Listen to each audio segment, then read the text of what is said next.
This is the Raja, and we thought we'd try something different for this Friday, doing a little podcast and talking about some current topics and different news. And I saw this on the Philip DeFranco show yesterday on his video, and it made me think. And it was about Kylie Jenner being Forbes, said that she's self-made. And the question was, is she or isn't she self-made? We had Kylie Jenner in the news, and it actually had nothing to do with any celeb drama. But the reason she's in the news is she is on the cover of Forbes magazine because reportedly she is on track to become the world's youngest self-made billionaire. So I left a comment on the video. And I got all sorts of, weird replies from people agreeing with me to people thinking totally opposite. So I've wanted to kind of take a look at them and kind of give my theory and my thoughts. But it is interesting how people see it. Is somebody self-made? What is self-made? And, even somebody posted the Webster Dictionary item of what self-made means. To me, if you do something on your own and you've made it, you've made it. Even if your parents or somebody helps you, you've still made it. Self-made, to me is working hard and doing something, or, if you're in the right place at the right time. Not being self-made would be something where you inherited $100 million or, you inherited a giant business. That's not self-made. But when she started the makeup business, none of her other sisters did it. She didn't ask to be born into a family that was going to have a famous sister make a sex tape, and make the family popular. And you also have to look at, what about family members who aren't popular? Look at the failure of, Rob Kardashian.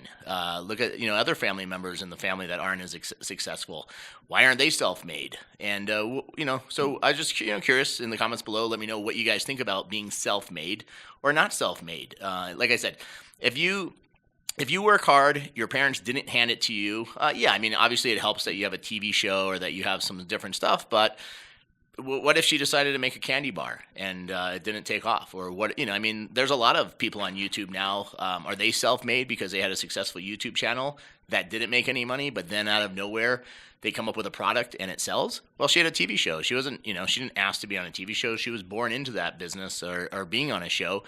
And it wasn't like anybody gave her the money to do what she does. So I guess that's, it's a very interesting topic. So I'm just curious what people think. Are you self-made? Aren't self-made? Is self-made mean you did it on your own? And she did do it on her own. A company approached her, said, hey, let's make makeup. She's, went with a company that makes very high quality makeup, and it's good quality makeup, everybody says. Obviously, I've never tried it. And it sells. And, she's going to be worth $1 billion. First person under the age of 21 to be worth $1 billion. She's worth more than her sisters and the rest of the family who made the sex tape that, made the family famous. In my opinion, I think she's self-made. I think she's done it on her own. I think she's, been smart about how she did it, and it's worked out for her.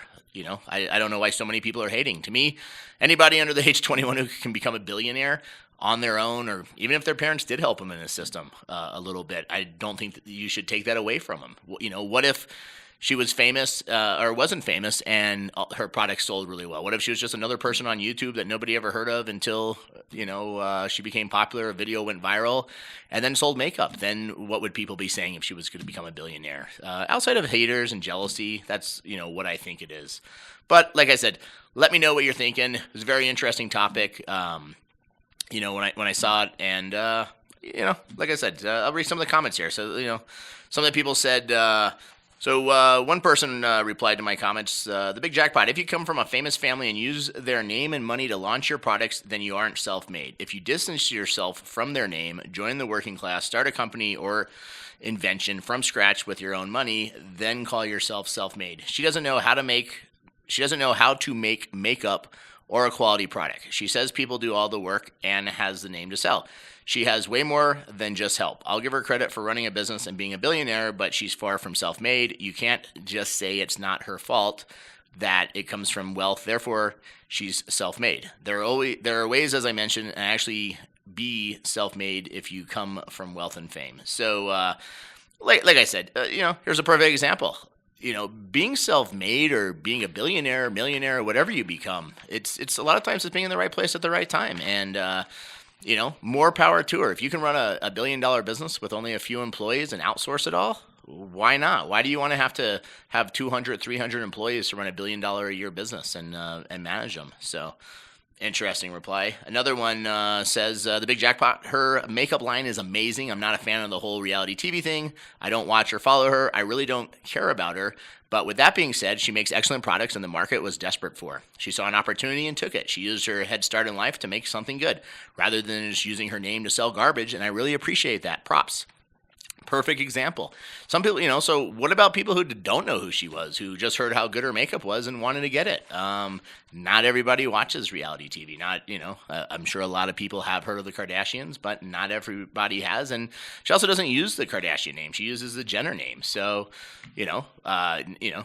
and I'm not sure that with her dad's current fame or popularity, I don't know if that would help any kid sell products, or maybe he uses the products and it helps a lot. But like I said, all different opinions all over the map. We'll take another one or two here. So, where did she get the startup cash to launch her company? Modeling money. Great. How did she get into that industry? Right. Family, who were already well known. She has a pseudo celebrity before she ever started a business. No, this wasn't on her own. She started on third. Sure, it was on her to get home, but to pretend she somehow got to third on her own is disingenuous. Not sure what you mean by third or second or whatever place, but she did it on her own. Like I said, if you are successful, what if she was a no name and she did become a famous model and then launched her makeup line? Or like I said, what if she just had a YouTube channel and what if she was Jeffree Star, who has a couple of million followers on YouTube and puts makeup on and sells lots of eyelashes at Walgreens or different products?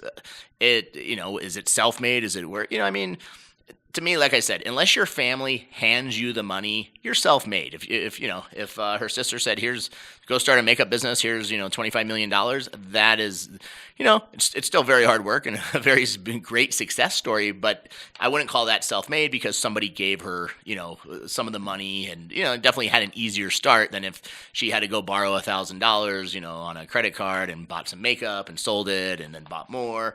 But, like I said, it's self-made. Let's take one more question here, or one more comment that somebody wrote in. A lot of success is a result to lucky circumstances, like a wealthy family or being in the right place at the right time, etc. Sometimes it comes with talent and persistence or a mix of all the above. I think we can agree she had it easier than most women entrepreneurs her age. Doesn't mean she doesn't deserve any credit. She had a good hand and she played it well, that's all. Just like the stupidly rich YouTuber streamers these days, don't hate the player, hate the game. So, it's like I said, it's a mixed pot of emotions. At the end of the day, you know what? She's going to be the first. Probably not even that many males have become billionaires by the age of 21, but she's going to be the first female at the age of 21 or before 21 to be a billionaire. No other female has done that before her under the age of 23. So whatever you want to think, love her, hate her, I think she's done a great job, and I give her props. And I hope you've enjoyed something a little bit different for this Friday night, the Big Jackpot Podcast, and what's happening in the world and what I think about it. And I will see everybody again, hopefully next Friday. Take care. Boom. Thank you for watching the Big Jackpot. We appreciate all your support. If you want to subscribe, click here. If you want to see more videos, click right here. If you want to buy some merchandise, click up here. Boom!